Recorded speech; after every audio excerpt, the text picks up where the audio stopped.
Do they ever feel like their life should be full by now?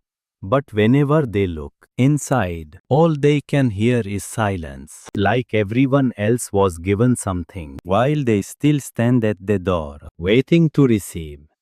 Not the cup they asked for, not the portion they pictured, not the blessing they keep listening for, but something quieter than all of that. And already here, softly the Lord turns their face toward the jar in their hands. The one they keep lifting to the light to see if anything has finally been placed inside. He invites them to sit a while over this vessel they have been carrying, ashamed, convinced it is emptier than everyone else's. They do not have to fill it before they come. They do not have to explain to him why it feels so light in their grip. He is not asking them to arrive full. He only asks them to hold it open. He wants to show them what has been resting inside the clay the whole time. They spent waiting for a blessing from somewhere else. There is a scene playing in them. He has watched it more times than they would guess. They lift the jar of their life up to the window quietly. They tilt it. They listen for the sound of something moving around the inside. Nothing rattles. So they set it back on the shelf and decide they are still empty, still waiting, still behind everyone who seems to have deceived the old lady. A mother counts what is left on the table after the bills are covered and hears only the shortfall in it. A man works a second shift. He drives home in the dark, still sure he is not enough for the people sleeping in that quiet house. Someone lifts their eyes to another person's life the way they stare through a lit window from a cold street, convinced that every other vessel came filled, believing that theirs alone came cracked. None of that watching is hidden from him. He has been beside the shelf where they keep their jar, not off on some far hill deciding whether they have earned the blessing. He has been close to the tired hands that keep checking, close to the small daily math. Though, when no one else is awake to see, and the ache underneath all their counting is not the ache of someone who has nothing. It is the ache of a soul who has been told to keep waiting for the very promise already sealed inside them. Notice too how their prayers have shrunk in them over the long wait. It used to be a full request, spoken with confidence that the jar would be answered. Now on the hardest nights it is barely a sentence, half a breath whispered toward the ceiling, that they are not even sure counts as prayer. It counts. Not one of them has slipped past him. The whispered half question they assume, too faint to land anywhere. It is the very one the Lord bends to catch, and he has seen their quiet accounting too. The kind no one else is in the room for. The same page of numbers opened on their phone and closed again. The message to someone who owes them an answer started and moved back to their drafts. The plan they keep pricing out in the dark, setting it down because the jar looks too empty to even begin. None of that is a verdict. It only shows him where they have been hunting for fullness in the one place it was never kept. Many of us learned this counting early, quietly. In the house they grew up in, there was never quite enough, and they learned to watch the level in every jar, to measure love by what was left over, to brace for the bottom of things before they had even reached the middle. They were handed a scarcity they did not choose, and they have carried it into rooms that are not that house in years that are not those years, still checking, still rationing, still sure the supply could run dry at any moment. The Lord saw the child who learned to expect too little. He has never once measured them, not the way that house measured them, and he has watched them do the hardest thing of all, which is to keep giving. Out of a jar they were sure was empty, she poured patience into her children on the days she had none left for herself. She carried someone else's worry when her own was already more than she could bear. She showed up again for people who never once asked how full her vessel was.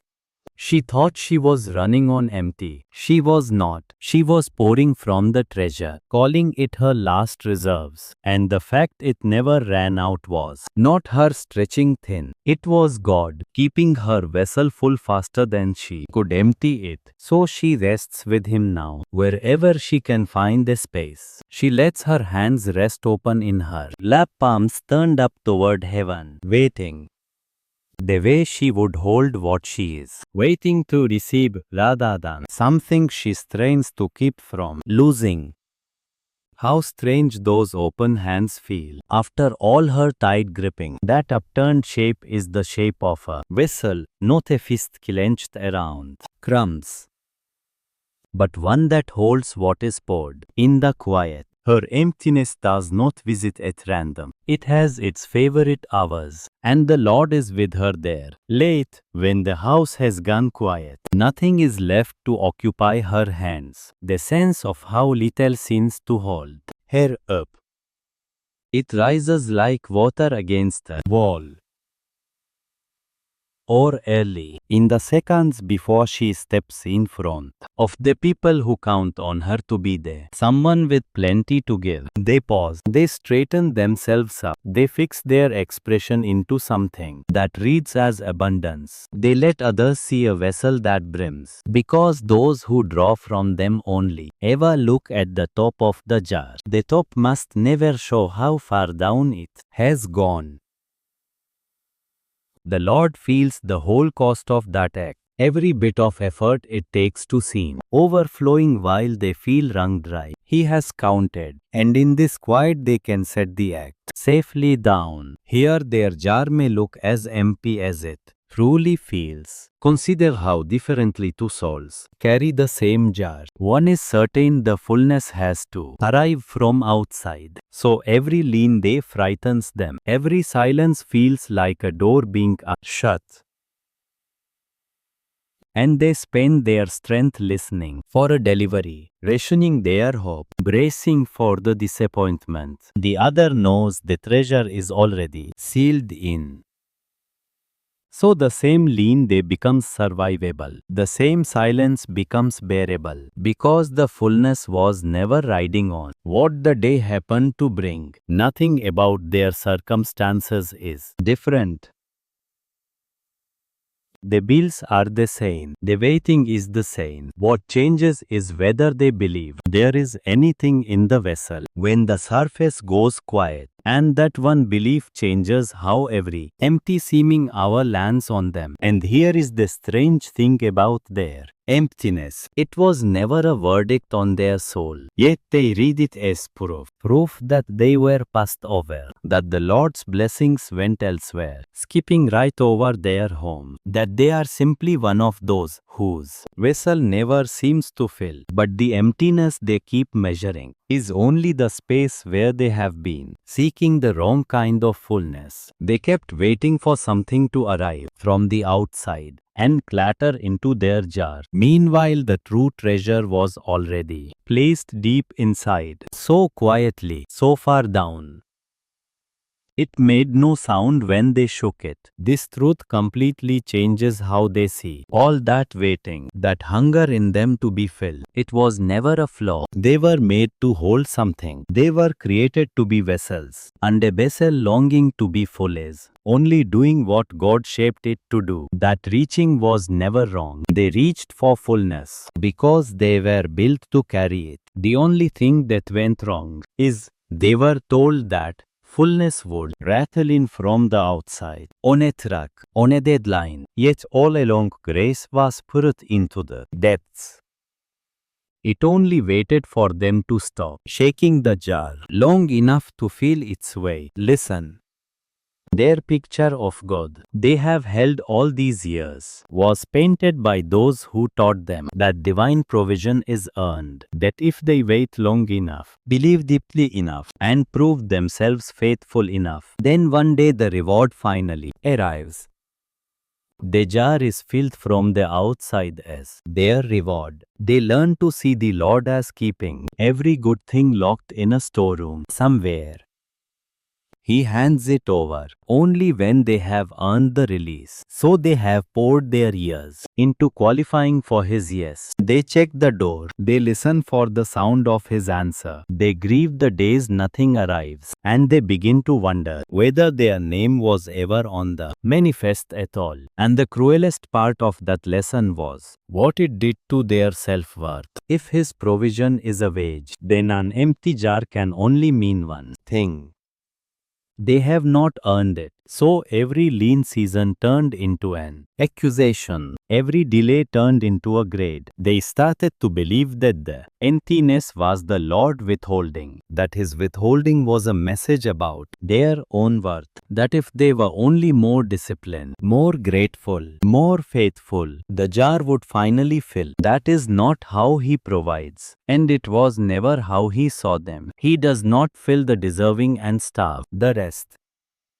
He placed the treasure in the clay before the clay had done a single thing to deserve it, which is the sole reason it can never be taken back for anything they failed to do. So they learned to gauge the temperature of their life, to see where they stood with him. During a fruitful week, they decided he was pleased and the jar was filling. A lean week, a closed door, a silence where they wanted a yes, and they decided he had turned away. The jar was draining. They made their circumstances the ultimate gauge, painted on the side of the vessel, and they have been reading that gauge for years, rising and falling with it, sure that what the week held was the same as what he held for them, but that gauge was never measuring the treasure. It was only ever tracking the rise and fall of their days, never seeing sirdo underneath them. But now comes the turn, because everything pivots on this single line. He did not leave their treasure in a storeroom not shipped to them once there. Faith reaches the right weight. He placed it inside them already. The vessel they have judged as empty has been carrying it the entire time. What they have been waiting to receive they have already been holding. The truth must be plain about what this treasure is and what it is not, because someone has almost certainly promised them the wrong thing and stand the word blessing on it. The treasure he set inside them is not a sum of money arriving by a date they could circle on a calendar. It is not a clean report this month, nor a door swinging open right on the schedule they drew, not a specific person walking back through it because they finally waited well enough. The voices that attach a deadline to a promise and then call it faith are not describing this true treasure at all. They hand believers an image of faith that cannot hold the weight of real waiting. And on the morning their date passes, their trust in the Lord should not fall apart along with it. What he sealed into the clay is greater and far steadier than any of that. It is his own presence. It is his spirit, hiding in the deep place of them. It is a grace that does not thin out when the season turns hard and the table stays lean. If their hands have felt empty, this whole stretch of waiting while what they longed for was already sealed inside them, they can write one word in the comments: health. Not for anyone watching, for their own remembering, so that the next time they lift the jar to the light and hear nothing rattle, one true word is already sitting in the same place their fear has been living. There is a sentence the Lord had written down a very long time ago, and they must hear who it was meant for before he speaks it, because it was not composed in some settled room among people whose lives had already come together. He wrote those words for the fragile. He penned them for a battered tiny group of believers in the city of Corinth. Simple folks who felt as common as the dusty clay pots on their kitchen shelves. They had been bruised by many hard years. They knew they weren't much to look at. Easy to ignore, easy to break. They began to think God's great power belonged in much grander vessels than the ordinary chip jars they saw in mirrors. They weren't the crowd anyone would choose to carry a sacred treasure. They bickered among themselves. They felt ashamed of their own weakness, mocked by louder, more confident voices, who seemed more polished and evidently complete. They started to doubt if the simplicity of their lives kept them from holding His sacred gifts at all. Yet it was to them, right in their darkest moment of doubt, that those reassuring words were sent, not to the famous, not to the ones already full. Instead, He spoke to the cracked and common, so they would understand the treasure never depended on the beauty of the vessel.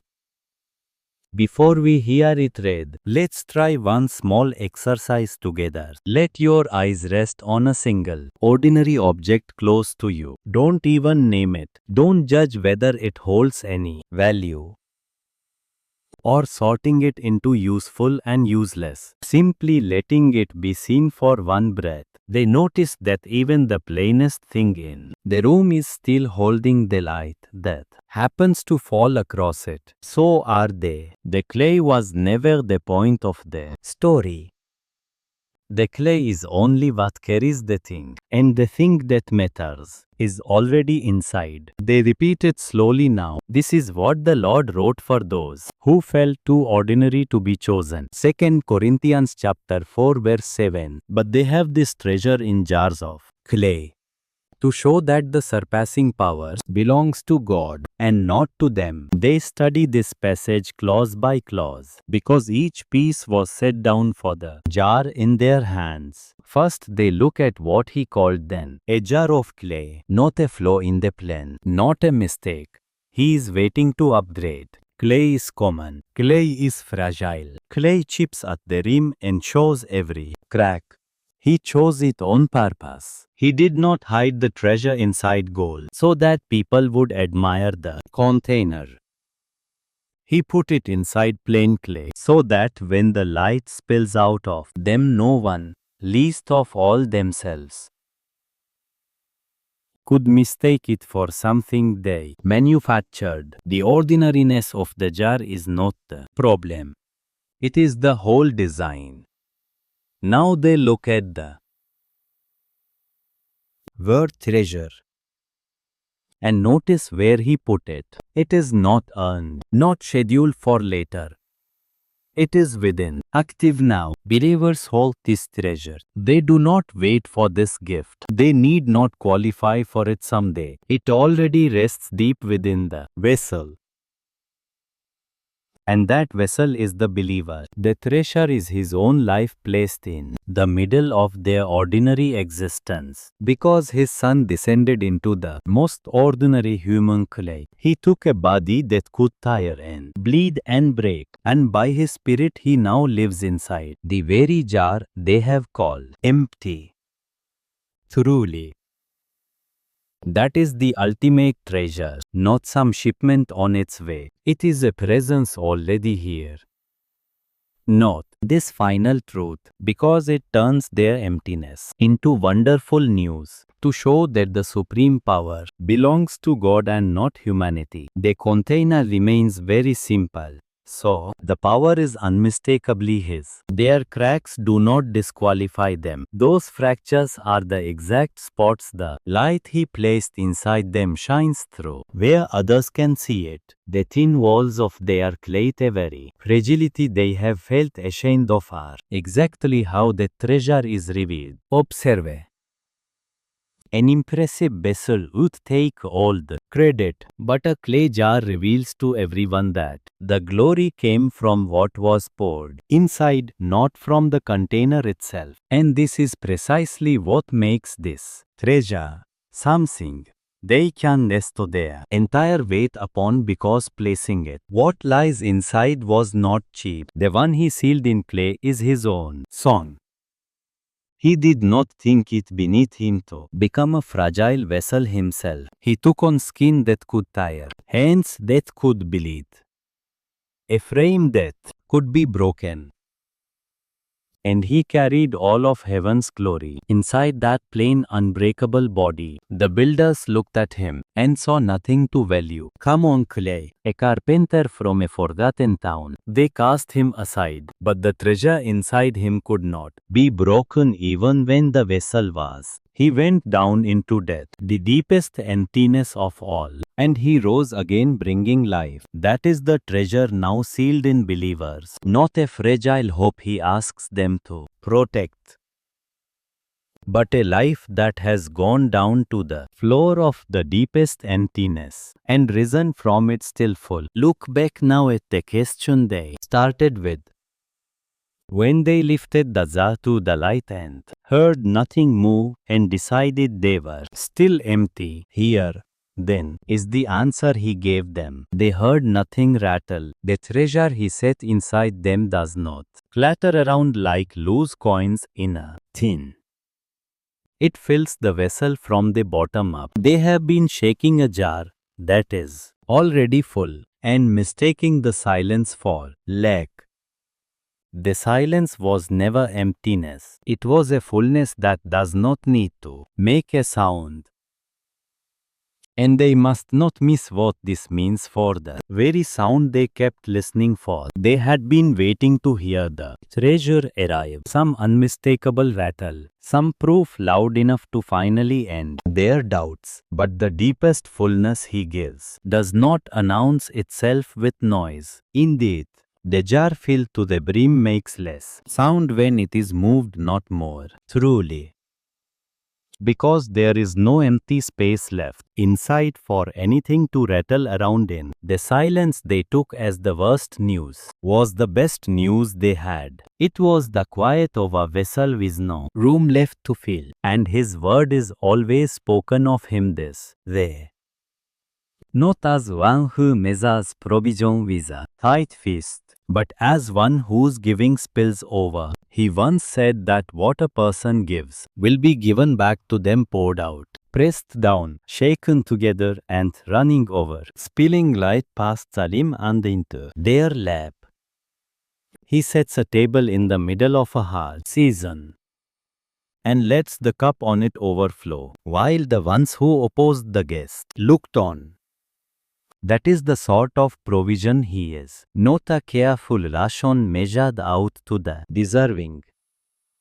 A vessel filled past its own edges, because the one doing the pouring has never once been counting. They must stop grading the vessel. They have spent years inspecting their clay, cataloging every chip and hairline, crack, deciding a jar like theirs could not possibly hold anything worth having. But the Lord never asked them to be impressive. He asked them to be carried, and they are. The treasure does not leak away through the cracks. The light does, and the jar that lets the light out is doing the one thing it was made to do. The Lord hands them one small practice to keep through the coming days, and it does not need to be done perfectly to be real. When the old emptiness returns and they find themselves lifting the jar to the light again, they turn their palms up for one breath and ask a different question. Not, when will it finally arrive, but, what has already been said in here that I keep shaking the jar to find? Then they answer softly, low enough that only he hears it. The treasure is already in. They may feel nothing the first time. They keep returning to it anyway. This is not a spell they are casting. It is agreement with what His word has already settled. If they want to make this concrete, they picture the single thing they felt. Surest they lack the fullness they keep waiting to be handed. They name it plainly, just once for exactly what it is. A good thing they have wanted, not a sign of His neglect. Then Then they hold it next to the treasure that is already inside them and let themselves feel the difference between a blessing that may or may not come and a presence that is already dead within their clay. The first they cannot schedule, the second they have never once been without. They are not empty vessels waiting by the door.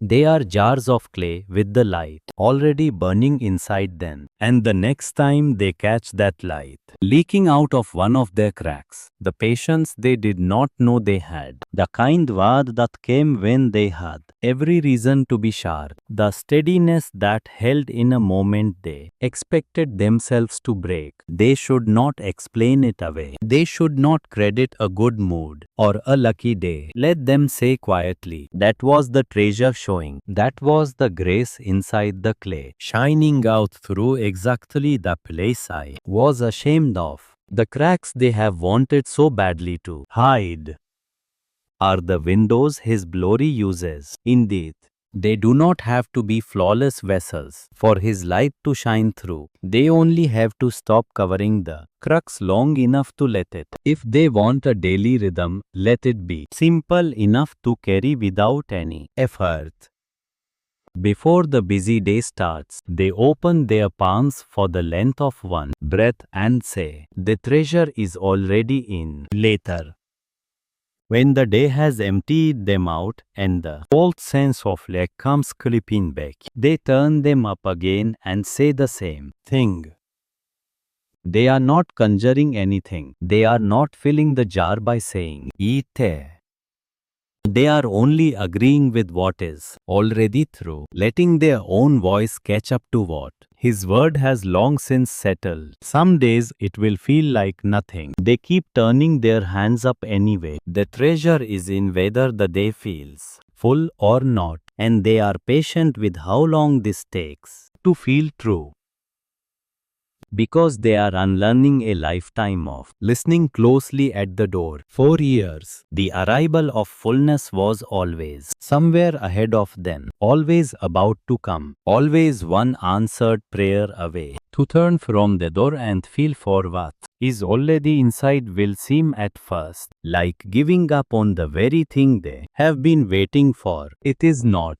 It is only stopping the search for what was never lost and settling their weight onto what has been holding them the entire time. The turning is slow. They will drift back to that old waiting 100 times. Each time they can simply come back to the jar and remember it was never empty. And when a day comes that hands them no words at all, in silence, they let the breath do the praying. They push one exhale out longer and lower, then feels natural until their lungs are almost empty. Exhaling softly and letting that be prayer enough. This treasure never depended on eloquence, just as the jar never earned the light by being beautiful. It is in them because God placed it, not because they argued their way into deserving it. On their thinnest, weakest day, they hold it as fully as on their strongest. Since the holding was never a thing they accomplished, it was God's to do. They will lose the peace of this. The old reflex of shaking the jar and hearing only lack will return, and they will find themselves back in that old posture of waiting once again, listening for what already sits inside the house. That is okay. God understands. The treasure never poured itself out on the afternoons they forgot it was there. This is not a rule they must keep without a single slip to hold it in place. It is a solid truth that they are slowly letting themselves lean on. Their forgetting takes nothing at all from the jar, and stopping the search brings a nod, resistance along with it, which is nothing to be alarmed by. The waiting had grown familiar. Standing watch at the door had felt just like devotion. Rattling the jar felt like doing their part. So the day they finally trust that the treasure is already within, some corner of them might grieve the old watch, the way a soul aches for a load they set down only because their shoulders had shaped themselves around it, letting the ache move through. They can walk away from the door and lose nothing, because whatever they were waiting on was never arriving through it. Silence falls. It was within them the whole time, present even on the days they were most certain it had passed their house. B.